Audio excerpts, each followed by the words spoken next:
6:47 in the morning. March 14th, 1944. Tommy Reeves hadn't moved in 40 minutes. He was lying in a shell crater, 200 yards from German lines near Anzio, Italy. The ground beneath him was wet. 5 enemy spotters had already triangulated his general area. 3 machine gun nests were watching for movement.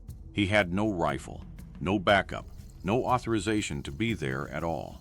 His commanding officer had explicitly forbidden this mission 48 hours ago. Over the next 4 hours, he would eliminate every single one of those spotters without firing a shot. This is not a story about a superhero. It's about a man who understood one very specific thing about human attention and who used that understanding in a way the military had never considered before. Tommy Reeves grew up in Harlan County, eastern Kentucky, coal country. The kind of place where the mountains sit close and the work happens underground. His father worked the mines. His uncle worked the mines. By the time Tommy was 14, he was underground too, running messages between shaft crews in darkness so complete that you lose track of which way is up within minutes of entering. What he learned down there wasn't bravery. It was something quieter and more practical. How to read an environment through senses other than sight. Water dripping off limestone sounded different from water running through shale. The creak of support timber told him how much pressure the shaft was under. The particular scrape of boots against different rock faces told him which crew was where and how far away they were. He memorized every junction, every side passage, every ventilation shaft, not by looking at them, but by listening to the way sound moved through them. He never carried a lamp during his rounds. The older miners thought he was showing off. He wasn't. He'd figured out that lamplight destroys night vision, and he needed his night vision more than he needed a lamp. Then one day a tunnel section collapsed. 6 miners trapped in a maze of side passages, no lights, no visibility. Tommy walked in and guided all 6 of them out. From memory, in complete darkness, by the sound and feel and smell of the rock. He was 14 years old. That experience, the capacity to navigate a complex, dangerous environment through detailed sensory observation, was the foundation of everything that came later. Tommy enlisted the day after his 18th birthday in 1942. The recruiting officer in Lexington sent him to infantry, which was a reasonable assignment for a young man from rural Kentucky with no formally recognized skills, Fort Benning. November 1942, standard infantry training. His instructors noticed something during night exercises almost immediately. Other recruits used their issued flashlights. Tommy didn't. He moved through darkness with a steadiness and economy of motion that suggested he was working from information his peers didn't have. He wasn't. He was just paying attention to different things. They made him a scout.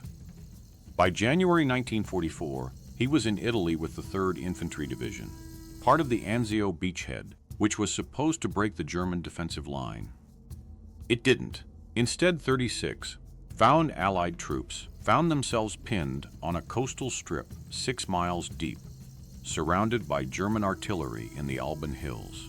The reason they were pinned was specific. It wasn't just German firepower, it was German observation. The German forward observer system was methodical and effective. Experienced 2- and 3-man teams, positioned in ruins and tree lines throughout the contested zone, monitored Allied activity with quality binoculars and field radio equipment.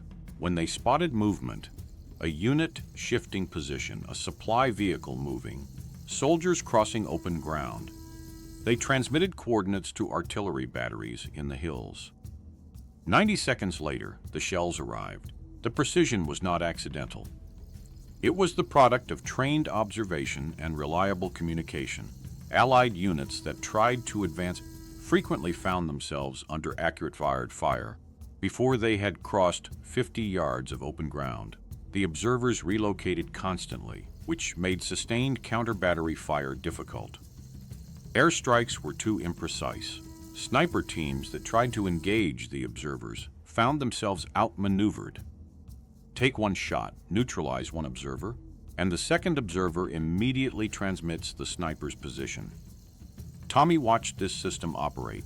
He understood it, not as an abstract tactical problem, but as a specific mechanical problem with observable components. The observers weren't magic. They were men doing a job. And any job done by men has patterns. What he was starting to understand was that those had gaps. February 8th, a platoon from Baker Company moved to probe toward Cisterna. Forward observers in a damaged farmhouse 400 yards north spotted them, transmitted coordinates. 42 men went down before the survivors reached cover. Tommy knew 3 of them from the Atlantic crossing. Private James Doherty from Tennessee, Corporal Vincent Palmieri from New Jersey, Sergeant First Class Robert Hutchins from Oregon, who had talked about teaching Tommy to fly fish after the war. Tommy requested permission to hunt the observers. His lieutenant, Ambrose, West Point, Connecticut, denied it. Scouts observed and reported. They didn't run elimination missions. February 16th, a sniper team went after an observer position in the ruins of a church tower near Campoleone. The lead sniper, Anderson from Minnesota, got into position at dawn, waited, took the shot, hit the observer's center mass. Anderson allowed himself a moment of relief. 30 seconds later, a mortar barrage destroyed his position. The second observer, concealed in shadow, had transmitted the coordinates the instant Anderson fired. They found pieces of Anderson across a 40-foot radius. Tommy requested permission again. Ambrose denied it again. March 3rd. An entire squad tried to clear an observation post on Hill 73.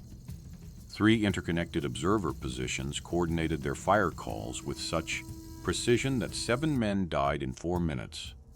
The squad leader, Staff Sergeant Leonard Hayes from Alabama, was the last to go. 3 weeks earlier, Hayes had told Tommy about the apple trees he planned to plant when he got home. That night, Tommy sat in his tent with a map of German positions spread in front of him. Hayes was dead, Anderson was dead, Doherty, Palmieri, Hutchins, dead, and the observers were still out there, still watching, still calling in coordinates. He started thinking seriously about the problem. The technique Tommy developed, which he called shadow linking, came directly from his years in the mines. The core insight was simple but not obvious. Human attention, even trained human attention, is not constant. An observer scanning a landscape cannot process all of it simultaneously. Attention focuses, releases, refocuses. And when attention is genuinely committed to one thing, a radio check, a binocular handoff, an incoming transmission, awareness of everything else drops significantly. Most soldiers who tried to get close to German observers thought about the problem the wrong way. They tried to move when the observers weren't looking. That's essentially unpredictable. You can't know exactly when someone's in will or won't glance in your direction. Tommy thought about it differently. Instead of waiting for observers to not be looking, he studied when their attention was so committed to something specific that background movement simply wouldn't register. There's a difference. The first requires luck. The second requires patience and observation. The methodology: spend time, sometimes hours, watching a target position before approaching it. Map the behavioral pattern.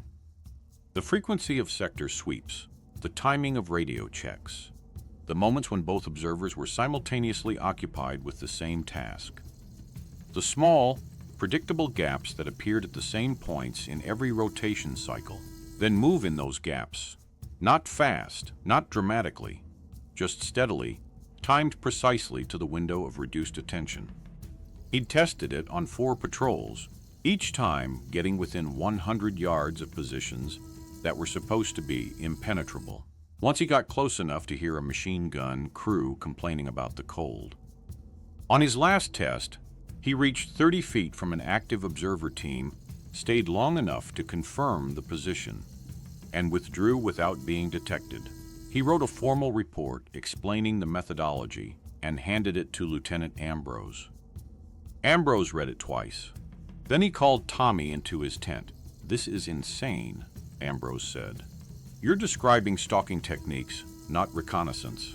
Getting this close to enemy positions. One mistake, and you're dead or captured. The positions I observed last week are the ones we destroyed with artillery," Tommy said. 20 Germans dead. No American casualties. I'm not questioning your results. I'm questioning your methods. Hayes is dead. Anderson is dead.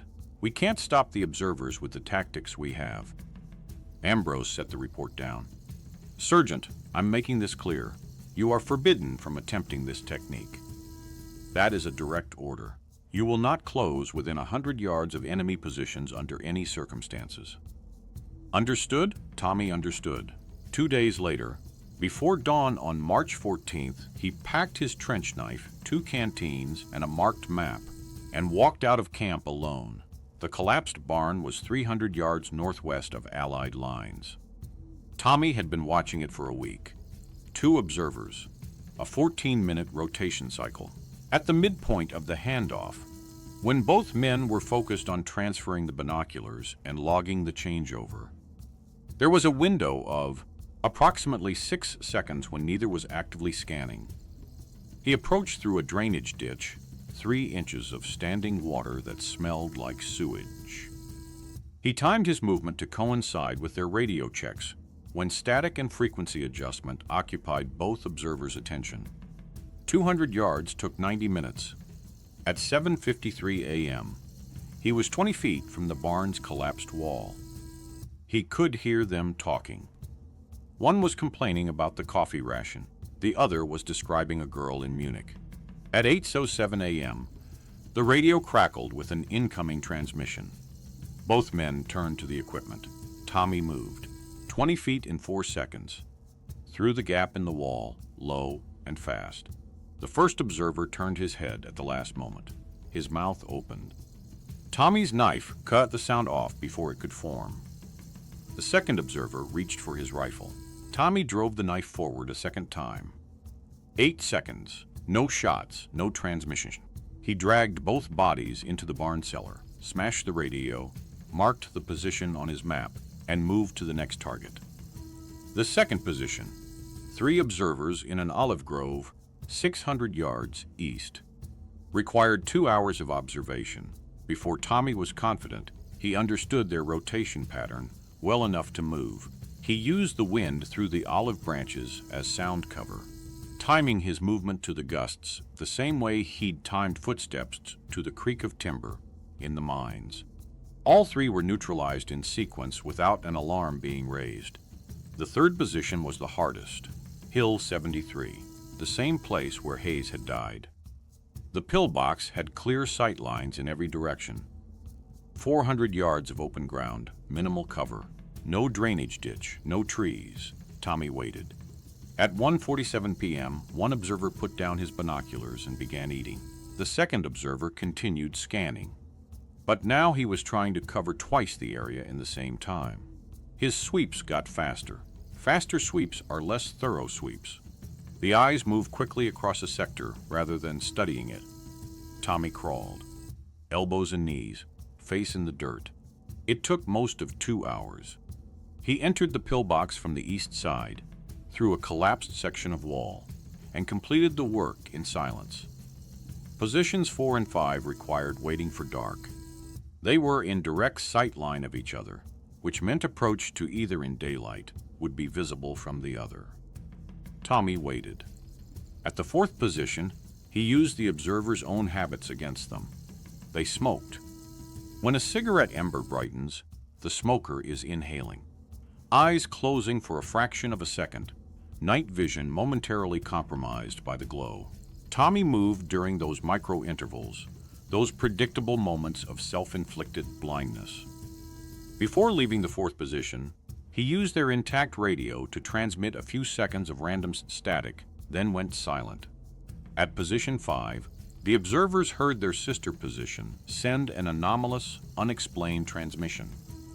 They turned inward, arguing about what it meant, focused on each other and their radio equipment, while Tommy covered the 400 yards of open ground between them.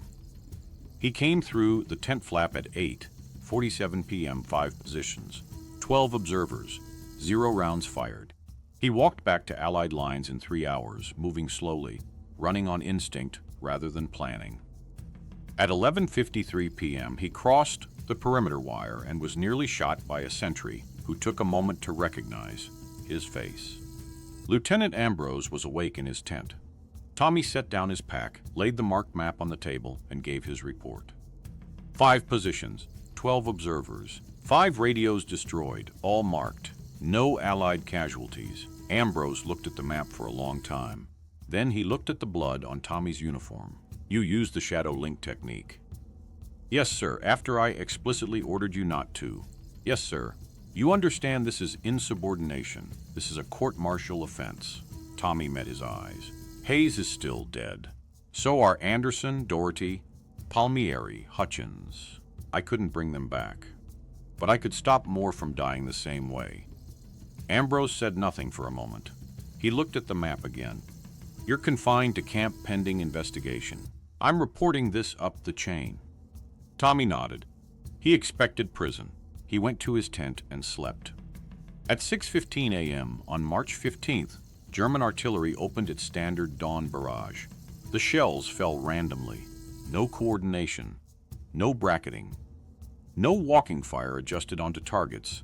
Just blind firing based on pre-registered coordinates that hadn't accounted for Allied movement during the night.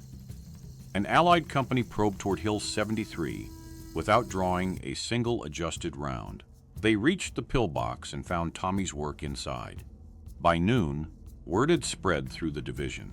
By evening, someone had identified the individual responsible.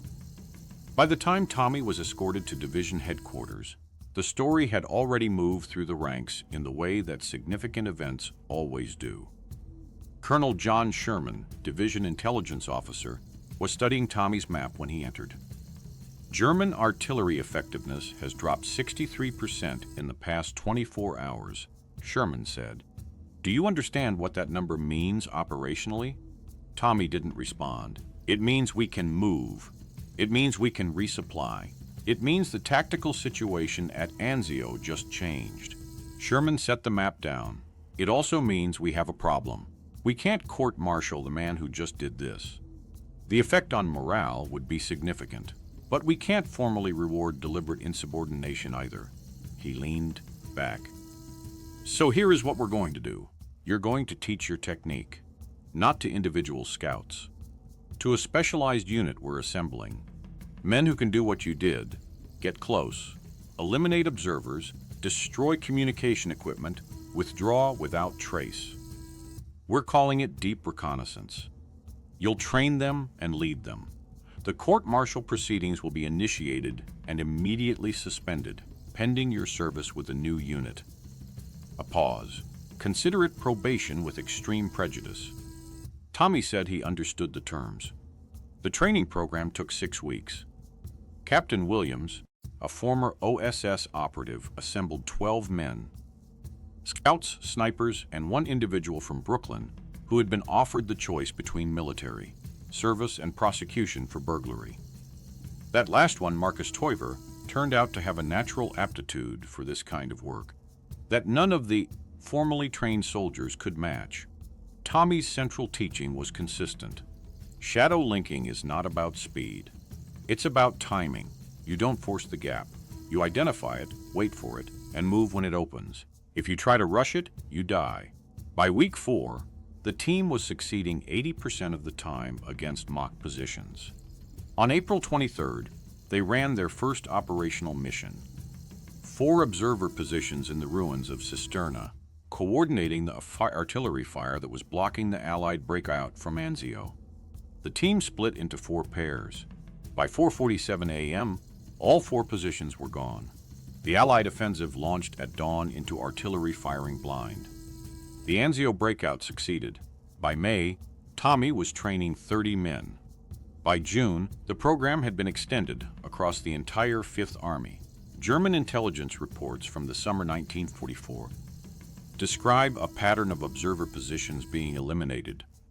Overnight, with no evidence of how entry was achieved, No shell casings, no bullet impacts, no signs of conventional combat. A German after-action report filed in July described the scene at one position near Florence as simply, "No signs of how this happened. Recommend immediate review of security protocols." The review happened. It changed nothing. German defensive doctrine was built around stopping frontal assaults.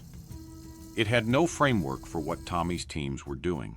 By the time the Italian campaign ended in May 1945, Shadow Link teams had neutralized more than 400 German forward observers, destroyed extensive radio infrastructure, and reduced enemy artillery effectiveness by an estimated 58% across all operational sectors. Conservative estimates credited the program with saving between 800 and 1,200 Allied lives. Tommy Reeves was discharged on May 10, 1945. He took a bus back to Harlan County. He went back to construction, then to mining. He married a woman named Sarah who worked at a diner on Main Street. They had 3 children. He didn't talk about the war, not to Sarah, not to his children, not to anyone in the community. He'd done the work. He'd come home. He moved forward. Once a year, on March 14th, Marcus Toiver called from New York. 10 minutes. Mostly just confirming they were both still there. One year Toiver asked if Tommy was still having the dreams. "Sometimes," Tommy said. "Me too." They hung up. Tommy died on January 4th, 1987. He was 62. Cardiac failure. His obituary in the Harlan Daily Enterprise was 4 paragraphs. One sentence mentioned Italy and the 3rd Infantry Division. Nothing else. His funeral drew 70 people. Toiver flew in from New York. Captain Williams came from Virginia. A dozen men Tommy had trained showed up without being asked and stood in the back without saying much. After the burial, Williams approached Sarah and told her that her husband had saved his life. Probably more than once. She said Tommy had never spoken about it. Williams said that sounded exactly right. In 2003, a military historian named David Richardson found a brief reference to specialized reconnaissance sections in a declassified 5th Army operational report. The details were thin. He spent 4 years tracking them down. His book, Silent Hunters: Deep Reconnaissance in the Italian Campaign, was published in 2007. It calculated that Shadow Link operations reduced Allied casualties in Italy by approximately 11% across 18 months of operation. 11% of 15,000 American deaths is roughly 1,650 soldiers who came home. That's Tommy Reeves's actual legacy. Not a medal, he received none. Not a commendation. His record stayed classified for 50 years. Not a monument. There isn't one. Just 1,650 men who got to see their families again because a coal miner from Kentucky had learned, as a teenager in a dark tunnel, to pay very close attention to the world around him, and had the patience and judgment to act on what he understood. He did the work. He went home. He said nothing. Remember his name. If this story is new to you, that's exactly why this channel exists. Subscribe, leave a comment letting us know where you're watching from. And thank you for your time.